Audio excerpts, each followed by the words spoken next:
mu amee solo ci doomi aadama Derneville de doy nañoo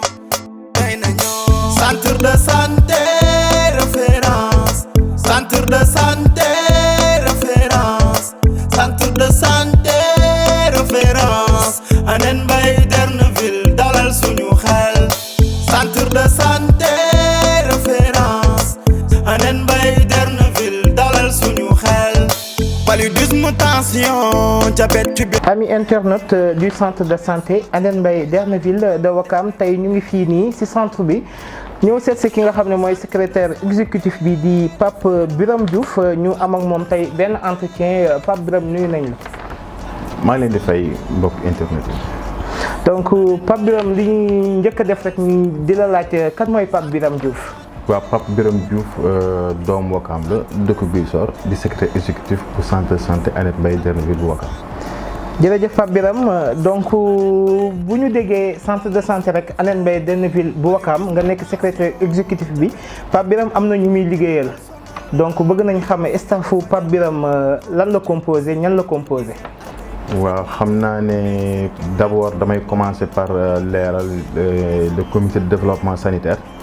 maanaam ak nga xamante ne dafa ñëw ak réforme 2018-35 mu ñëw remplacer les comités de santé yi nga xamante ne ñoo fi nekkoon léegi le comité de développement sanitaire dafa am ay organes yoo xamante ne ñoom ñoo ko composé bi si jiitu muy l'assemblée générale mooy mbooloo bi nga xamante ne bu association yëpp seq ko ak ñeneen ñi nga xam ne ñoom ñooy fal ginnaaw ñooñu ñu teg ci le conseil de direction bi nga xam ne le maire de la commune moom moo koy présider ñu teg ci le secrétariat exécutif bi nga xam ne mooy instance bi nga xam ne man moom laay diriger ànd ci ak sama adjoint muy koy wax Omar Diallo mu am une trésorière générale muy madame Guèye Ndeye Ngone Seck am moom tamit mu am adjoint muy monsieur David André Mensa. jërëjëf Pape Birame dégg nañ sànq rek ci sa kàddu le mot CDS tey bëggoon nañ xam rek lan mooy mission wu CDS. waaw mission wu CDS yaatu na waaye xajul xam naa du sax xaj ci benn jotaay mais mën nañ ci tënk rek indi la ci yenn yu ci mel nii maam la promotion de la santé et la promotion de la participation des populations am na aussi comme mission bu CDS bi am muy la promotion des mutuelles de santé aussi la transparence de la gestion des ressources am nañ aussi comme mission l'amélioration aussi des qualités de prestations et bon ku wax amélioration aussi wax la diversification aussi des prestations loolu yëpp ci ay mission la maanaam bi ci tënk mooy tey ji lépp loo xam ne dañ ci war a ànd ngir yorin bi ak doxalin bi maanaam mën a mucc ayib bu ko defee techniciens yi maanaam médecins yi ak infirmiers ñi nga xam te ñoom ñooy le corps médical ñu mën a mener seen mission à bon port loolu ñoon leen di servir d'appui et de soutien loolu mooy bokk na ci mission CDS bi ñu ko defee ci tënk. jërëjëf Pape tey nag yàlla dogal na tey ñu teg la ci bopp structure bu mel nii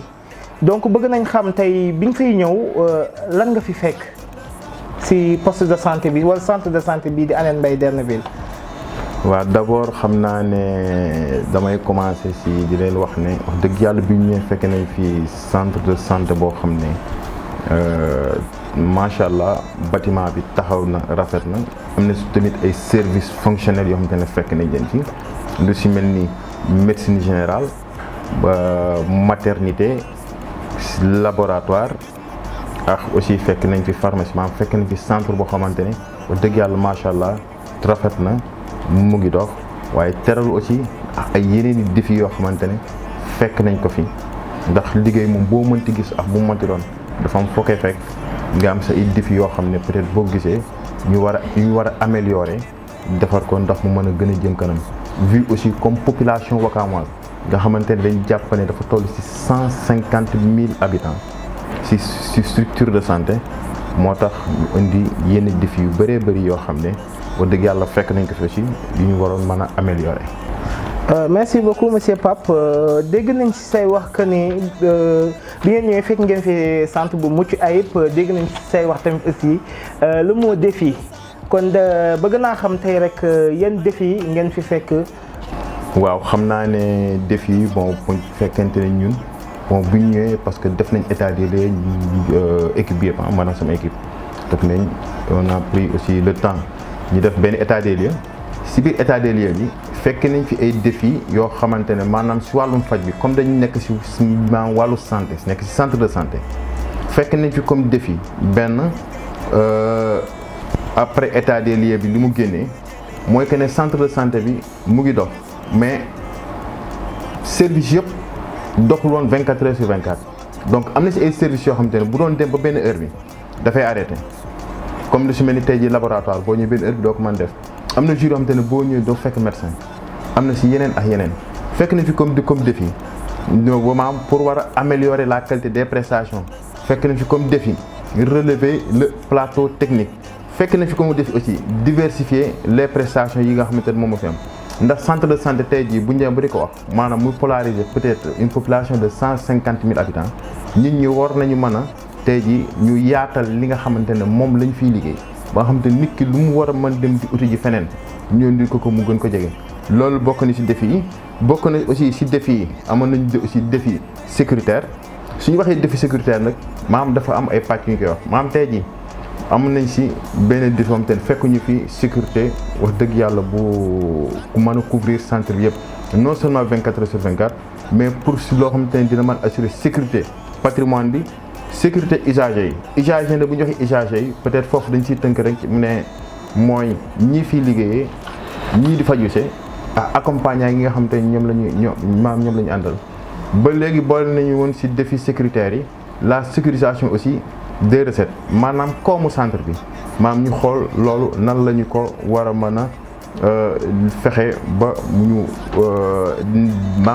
ñu mën liggéey bi mu mën a seet si loo xam ne tey jii dina gën a leer si bëti ñëpp leer si boppu ñëpp aussi tamit fekkoon nañ fi défi aussi si côté administration maanaam si côté gestion administrative la transparence de la gestion administrative et financière comme aussi fekk nañ ci défi renforcement aussi en ressources humaines maanaam si wàllu techniciens yi ñoo xamante ne waroon nañ mën a gën a dolli pour que li hôpital di soxla lépp maanaam centre de santé li muy soxla lépp si wàllu fajkat maanaam le maximum lu ñu ci mën a am ñu am ko ci parce que dañ fi fekkoon tamit lu xaw a néew trop wax dëgg yàlla. jërëjëf monsieur Pape donc bu ñu jógee ci défi yi ñu ñëw ci réalisation yi ngeen jot a def ñu bëggoon xam rek yan réalisation ngeen def fii ci au niveau centre de santé Hann Mbaye Derneville ak conseil de direction bi. waaw xam naa ne ci wàllu réalisation pour ñu wax ci dina jafe trop ñu wax te commencé wuñu par le conseil de direction nga xamante ne peut-être moom comptable la ci lépp loo xam ne secrétariat exécutif réalisé na ko parce que le secrétariat exécutif mënul tëb def dara il faut que ñu yóbbu conseil de direction ñu dogal ko foofu ba noppi ñu doog ko def ba ci biir planification bi bu ñu bëggee réaliser dara mën nañu am projet boo xam ne walla ñu am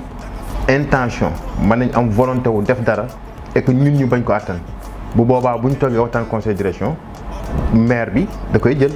tey jii te loolu ñu si profité di si remercier bu baax monsieur le maire Samba Bathily Diallo si engagement am ak compréhension am texte yi ak ni mu comprendre aussi réforme bi parce que comme ni ñu ko waxee depuis comité de santé yu njëkk yi CDS yi moo leen remplacé te si biir CDS yi daf si am rôle bu am solo boo xamante ne moom la si maire bi di jouer parce que c'est le président du conseil de direction mais aussi que la santé aussi dafa bokk ci compétences yi nga xamante ne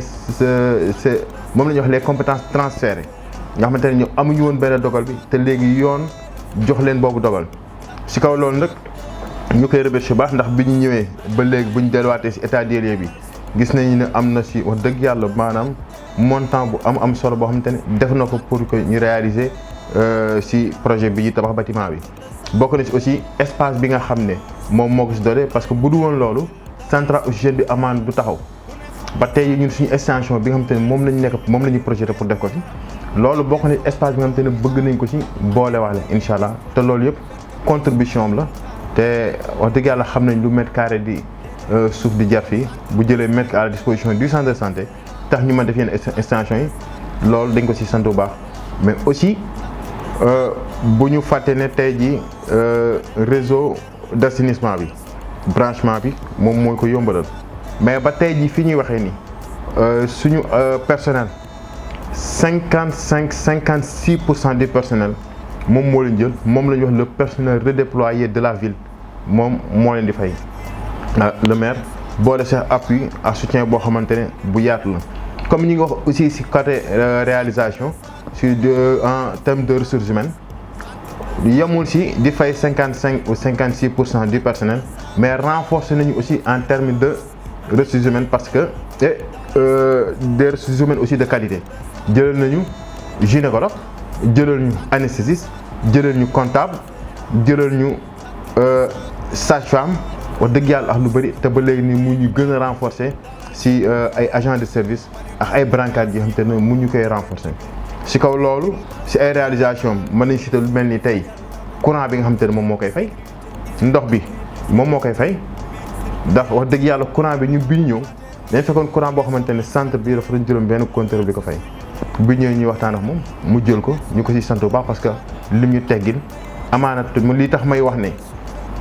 comptable la ci lu bëri ci suñu ay réalisation ndax bu dul woon loolu amaana dinañ ko dajale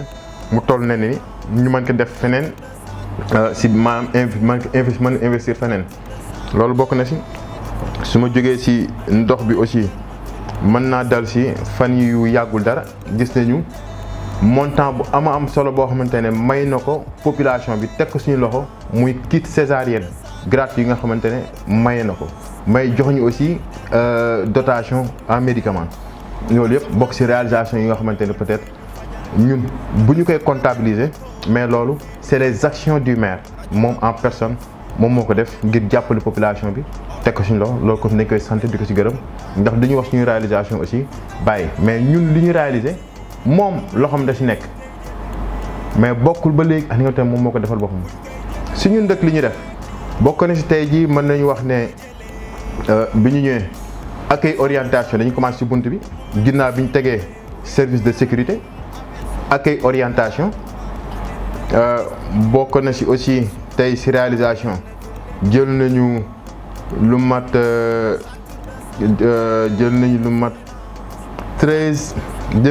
14 médecins yoo xam ne dañu recruter dolli leen ci 3 yu ñu amoon moo tax ñu am 17 médecins fi ñu toll nii tey di wax ak yow. laboratoire bi boo fa demee ñu ngi fa fekkoon 3 techniciens ak benn agent administratif tey ñoom 8 la ñu bokk na ci réalisation aussi maanaam ci wàllu set gi ak propriété bi la propreté parce que tey boo xoolee ñu ci bëri bu ñu ñëwee dañuy wax ne ñun lii ñuy démarquer pratiquement de tous les autres centres de santé mooy set bi nga xamante ne wax dëgg yàlla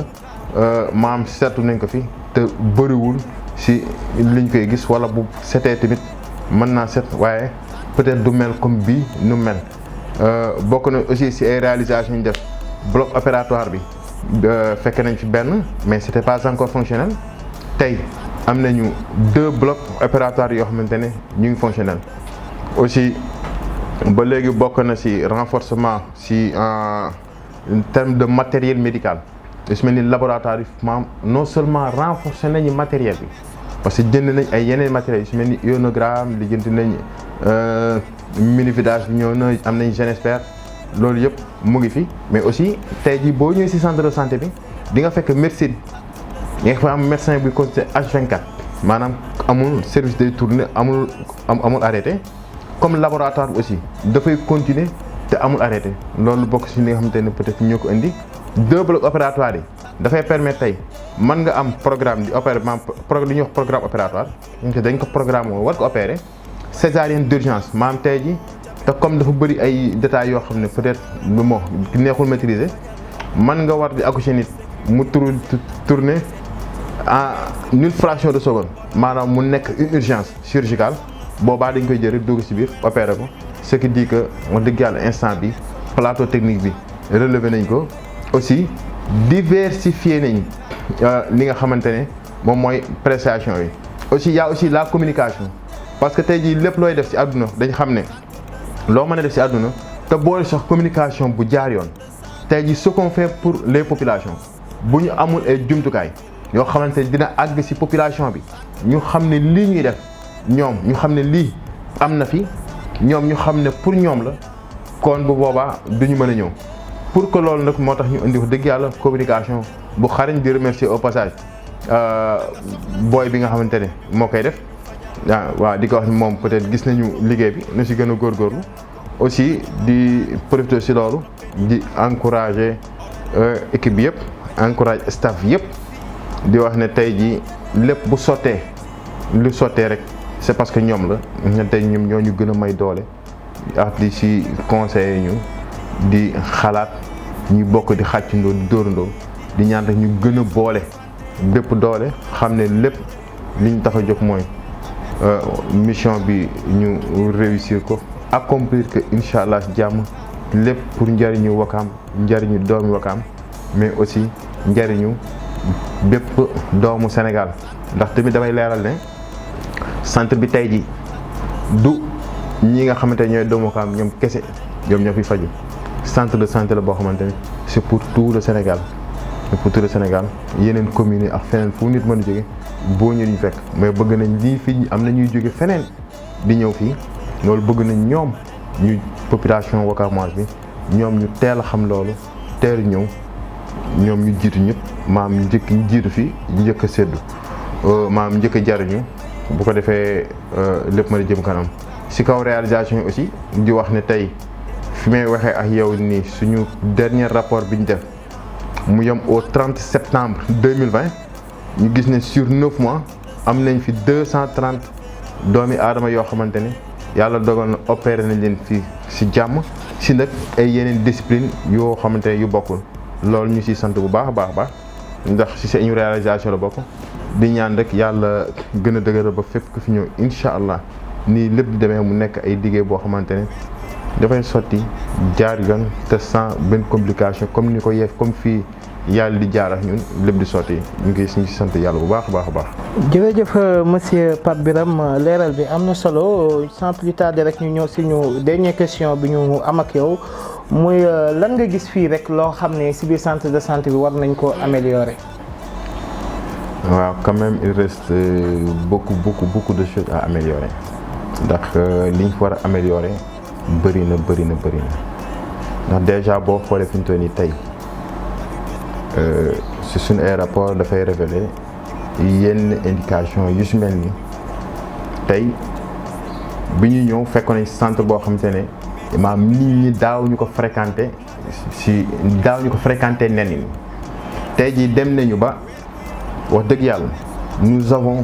beaucoup de problèmes maanaam problème bi ñu gën a sonal mooy centre bi boo xoolee 18 places la ñu am comme capacité d'accueil ñu am 2 blocs opératoires am médecine générale am gynécologie am pédiatrie ak spécialité yi fi nekk yëpp ba dëgg yàlla maanaam loolu tuuti trop loolu mooy problème bi gën a mag te gën a ub suñu bopp si jamono yi nga xamante ne moom la ñuy waxtaanee nii léegi. fi nga xamante ne moom moo la war a améliorer aussi am nañu benn projet d'extension benn R+2 boo xamante ne am nañ yéene def ko fii et projet bi bon dañ ko def ci étude bi pour ramener la capacité d'accueil de 18 à 78 lits nga xamante ne centre bi dina mën a jël 78 places au lieu de 18 bokk na ci aussi ci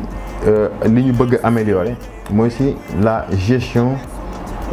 des dossiers patients maanaam tey jii bëgg nañ ba tey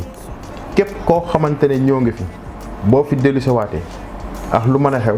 maanaam ñu am système boo xam te dañ ko fi teg ba bu ñu dugalee peut-être tey jii surtout wala numéro boo xam te moom lañ lay identifier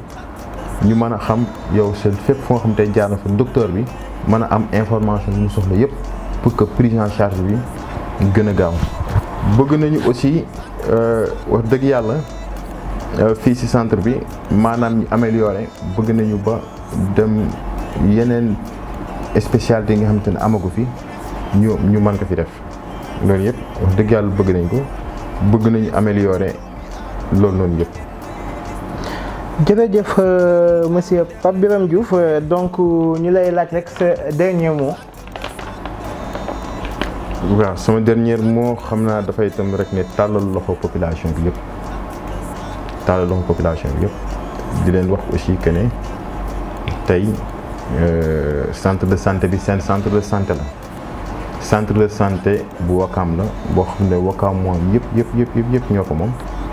ñun rek ñu ngi fexe di góorgóorlu xam fan la ñuy jaar ak nan la ñu mën a def ba lépp lu ñu soxla ñu mën ko fekk donc dañu woo ñëpp